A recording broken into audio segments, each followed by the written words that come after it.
Hey, Fergus from Ritchey. Today we're going to go over how to install your kite dropper seat post. Here's what you're going to need to install your dropper post.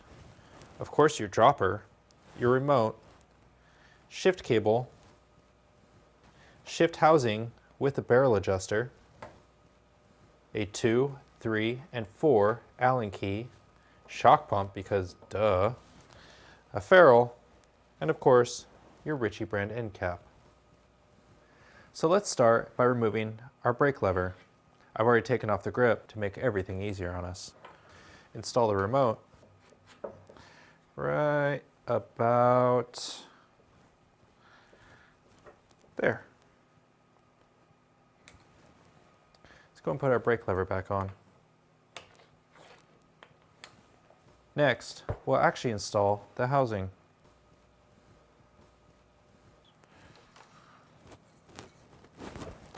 And you actually want the housing to come out the top. Next, we'll take our shift cable. Let's go ahead and install our ferrule, run it into our housing, secure the ferrule on the housing. Now, here's a pro tip for you. Let's actually run our cable through our remote. I'll explain why this is handy later. So we want just the head of the cable poking out. Now it's time to install the dropper. You want the cable head to sit in the ball of the actuator. Now you actually want to keep a little bit of tension on the cable. This is where installing the cable into our remote comes in handy, as you want to begin to pull on that cable so that it pulls onto the housing.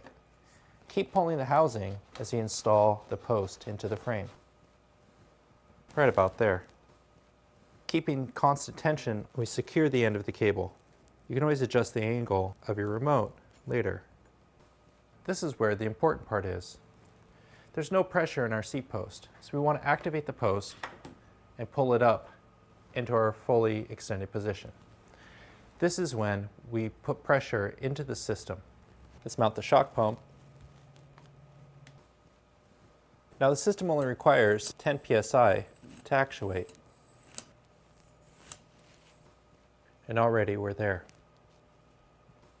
Once we pressurize the system, you can play around with it to see what air pressure works best. That feels a bit high, so we want to let a little bit out.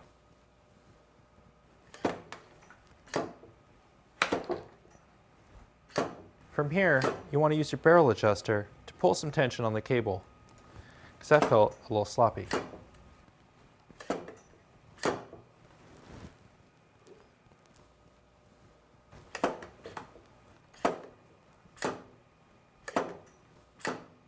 So now we're going to secure our brake lever, nice and easy. Make sure our remote is exactly where we want it. Feels pretty good. And now we're going to cut the cable right about there. And now our dropper is installed.